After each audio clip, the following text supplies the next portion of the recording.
لن تزولا قدم ابن آدم، حضور نے خبر دی ہے ابن آدم کے قدم ہل نہیں سکیں گے. جیسے مجرم کھڑا ہوتا ہے کٹہرے کے اندر، اس کٹہرے میں سے ہل نہیں سکو گے حتی یسأل عن خمس، جب تک کہ 5 چیزوں کا حساب نہ لے لیا جائے. وہ 5 چیزیں کیا ہیں؟ کان کھول کر سنیے.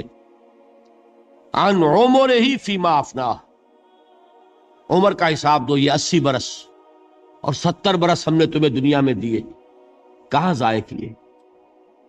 وعن شبابہ فیما ابلاہ، اور خاص طور پر جوانی کا دور، امنگوں کے دن، ولولے ہوتے ہیں، قوت ہوتی ہے، توانائی ہوتی ہے، آدمی چلتے ہوئے زمین پر پاؤں مارتا ہے، قوت جو ہے وہ اپنا اظہار چاہتی ہے.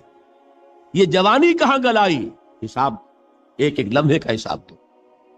وَعَن مَالِهِ مِنْ أَيْنَ اكْتَسَبَهُ وَفِيمَا أَنفَقَهُ، ایک ایک پائی کا حساب دو، مال کا کہاں سے کمایا تھا، حلال سے کہ حرام سے، اور کہاں خرچ کیا تھا، گل چھروں میں، عیاشیوں میں، یا نیکی کے کاموں میں، ادائے حقوق میں، اللہ کے دین کے لیے.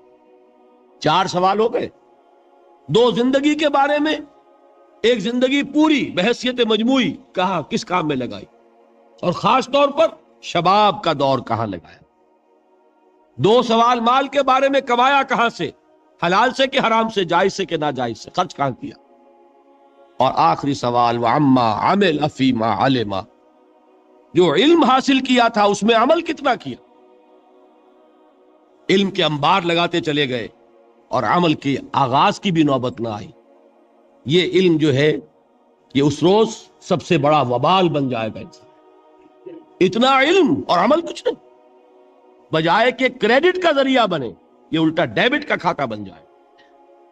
یہ جواب دہی کا احساس ہے کہ جس کی وجہ سے انسان کی ٹریجڈی جو ہے وہ دوہری ہے. کوئی حیوان اتنے بوجھ تلے نہیں، مشقت کی، محنت کی، اس زندگی میں ختم ہوئے، اس کے بعد کوئی محاسبہ نہیں. اس کو بھی غالب نے خوب کہا ہے کہ اب تو گھبرا کے یہ کہتے ہیں کہ مر جائیں گے، اور مر کے بھی چین نہ پایا تو کدھر جائیں. یہ ہے وہ ہیومن ٹریجڈی.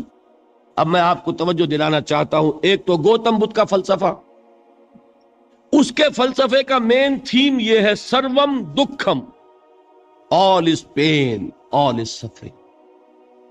اور اس نے جو بھی اپنی محنت کی یہ تو اللہ ہی بہتر جانتا ہے کہ اسے بعد میں ملا کیا اور کیا نہیں ملا. ایک بات آپ سے عرض کر دوں، گوتم بدھ کے بارے میں ایک بہت جید عالم میرے نزدیک بر صغیر پاک و ہند کے علماء میں، جو اس صدی کے علماء ہیں، ان میں ان کا بہت اونچا مقام ہے، مولانا مناظر احسن گیلانی رحمت اللہ علیہ. گیلان قصبہ ہے ایک بہار کا، وہاں کے رہنے والے تھے. ان کی زندگی زیادہ گزری حیدرآباد دکن، عثمانیہ یونیورسٹی میں استاد رہے. انہوں نے گوتم بدھ کے بارے میں یہ لکھا ہے کہ میرا یہ گمان ہے کہ وہ بھی اللہ کے نبی تھے، اور اس کی دلیل دی ہے. قرآن مجید میں ایک رسول کا ذکر آتا ہے، ذوالکفل، اور یہ ذوالکفل وہ ہے جس کے بارے میں ہمیں کچھ پتہ. قرآن مجید میں بھی ایک جگہ ذکر آیا ہے. نمبر 2 یہ کہ کسی حدیث میں اس کی کوئی ہمیں وضاحت نہیں ملتی، نہ حضور سے پوچھا گیا نہ حضور نے اس کی وضاحت فرمائی. اب یہ ذوالکفل ہے کون؟ تورات میں جو نبیوں کے نام آتے ہیں ان میں سے کسی نبی کا نام ذوالکفل کے آس پاس نہیں بنتا کہ یہ سمجھا جائے کہ یہ اس نام کی بگڑی ہوئی یا بدلی ہوئی شکل بن گئی ہے. تو انہوں نے جو کہا ہے وہ بات وزنی معلوم ہوتی ہے اس اعتبار سے کہ کپل وستو، کپل، پے جو ہے وہ عربی میں ہے نہیں، وہ فے بنتی ہے. تو ذوالکفل کے معنی کفل والا، اور یہ کفل جو ہے کپل، کپل والا، جس کو ہم کہتے ہیں کپل وستو کا شہزادہ. تو انہوں نے یہ کہا ہے کہ گوتم بدھ کے بارے میں یہ خیال، یہ میں عرض کر دوں کہ اس کو ہم یقین سے نہیں کہہ سکتے، یہ ان کا گمان ہے، خیال ہے، واللہ عالم کہیں گے ہم، لیکن امکان ضرور موجود ہے. قرآن کہتا ہے وَلِكُلِّ قَوْمٍ ہاد، ہم نے ہر قوم میں ہادی بھیجے. وَإِن مِّن قَرْيَةٍ إِلَّا خَلَا فِيهَا نَذِيرٌ، کوئی بستی ایسی نہیں دنیا میں جس میں کوئی نہ کوئی خبردار کرنے والا نہ آیا ہو. تو یہ ممکن نہیں ہے کہ وہاں نبی نہ آئے ہوں، لیکن ان کی تعلیمات اتنی بدل گئی ہیں کہ ہم ان کو پہچان نہیں سکتے. حضرت مسیح علیہ السلام کی تعلیمات اگر عیسائیوں سے ہم سمجھیں تو کبھی بھی انہیں اللہ کا نبی نہیں مان سکتے. یہ تو قرآن مجید نے آ کر حضرت مسیح علیہ الصلوۃ والسلام کی اصل حقیقت ہمیں پائی، ورنہ تو خدا کا بیٹا ثالث و ثلاثہ ان کو کیسے ہم مانتے؟ لیکن یہ کہ قرآن نے بتایا تو جان لیجئے ہو سکتا ہے کہ گوتم بدھ بھی اللہ کے نبی ہوں، لیکن ہو سکتا ہے کہ درجے میں کہیں گے، یقین سے نہیں کہیں۔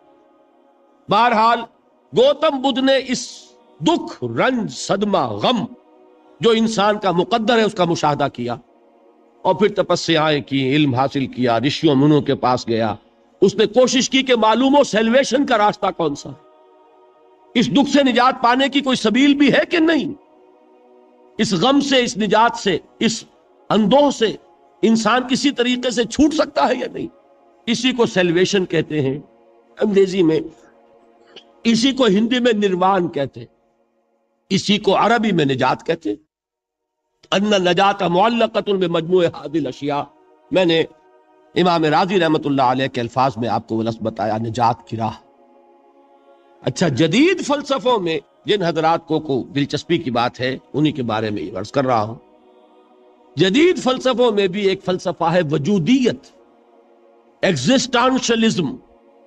آپ نے نام سنا ہوگا سارترے، یہ فرینچ فلسفر، اور اس وقت دنیا میں جو نوجوان نسل ہے وہ بہت زیادہ متاثر ہوئی ہے سارترے کے فلسفے سے۔ کرکیگارڈ پرانے دور میں اور سارترے اس دور میں، ان کے فلسفے کا نام ہے وجودیت، ایگزسٹانشلزم۔ اس کا مرکزی خیال بھی یہی ہے، انسان کے لیے دکھ ہی دکھ ہے، صدمہ ہی صدمہ ہے، رنج ہی رنج ہے۔ صرف یہ ہے کہ کچھ حساس لوگ ہوتے ہیں وہ صدمے کو زیادہ محسوس کرتے ہیں، کچھ ذرا ان کی حس جو ہے وہ کچھ ڈل ہو جاتی ہے، کند ہو جاتی ہے۔ وہ جو غالب کا شعر میں نے آپ کو سنایا کہ مشکلیں اتنی پڑی مجھ پر کہ آسان ہو گئی، ورنہ یہ ہے کہ انسان سوچے تو دکھ ہے۔ اب یہ دکھ جو ہے اس سے نجات کا کوئی راستہ بھی ہے کہ نہیں، یہ کوسچن مارک ہے، جس کا جواب ہے تیسری آیت میں الا الذین آمنوا وعملوا الصالحات وتواصوا بالحق وتواصوا بالصبر، جو ایک نا امیدی کی کیفیت طاری ہوتی ہے، والعصر ان الانسان لفی خسر، زمانے کی قسم ہے تمام انسان برباد ہونے والے ہیں، تباہی میں ہیں، گھاٹے میں ہیں، ٹوٹے میں ہیں۔ اس سے جو ایک مایوس کن صورتحال سامنے آتی ہے، اس مایوسی سے نجات دلانے والی آیت ہے تیسری آیت۔ ایک راستہ ہے، یہ امید کی کرن ہے، تباہی سے بچ سکتے ہو، ابدی بربادی وہ بربادی۔ یہاں تو یہ ہے کہ ہم نے مشقتیں اٹھا لیں، فقے جھیل لیے، تکلیفیں برداشت کر لیں، صدمے برداشت کر لیے، لیکن موت آئی، اس کا خاتمہ ہو گیا۔ لیکن اس کے بعد اگر خدا نہ خواستہ جہنم میں جھونک دیے گئے، وہ ابد الآباد تک تھی، وہ ہمیشہ ہمیشہ کی جلن۔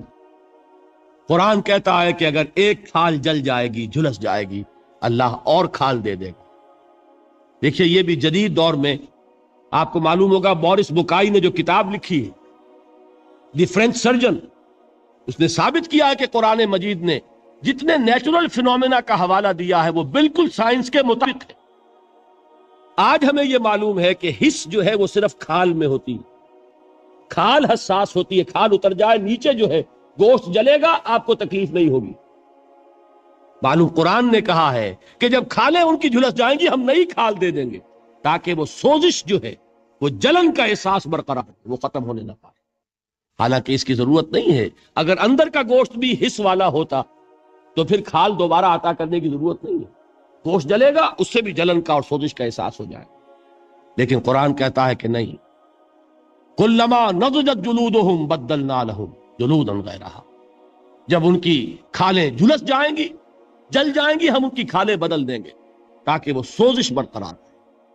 ثم لا يموت فیہا ولا یحیا، پھر نہ وہ اس میں جی سکے گا نہ مر سکے گا، نہ زندوں میں ہوگا نہ مردوں میں ہوگا۔ موت کو پکارے گا، کاش کہ موت آ جائے جو مجھے اس مشقت سے اور مشکل سے چھٹکارا دلا دے۔ وہ موت جس سے اس وقت ہم بھاگتے ہیں، اگر خدا نہ خواستہ اس جہنم میں جھونکے گئے تو پھر موت کو پکاریں گے اور موت نہیں آئے گی۔ اس عذاب سے، اس ابدی ناکامی سے، اس خسران سے، اس ابدی ہلاکت سے بچنے کا کوئی راستہ ہے؟ وہ جو میدان حشر میں پکاریں گے لوگ، این المفر، کوئی جائے فرار ہے، کوئی جائے پناہ ہے؟ وہ جائے فرار، وہ جائے پناہ اس دنیا میں اللہ نے ہمیں عطا فرمائی، اسی کا نام صراط مستقیم ہے۔ الا الذین آمنوا وعملوا الصالحات وتواصوا بالحق وتواصوا بالصبر، ایک راستہ ہے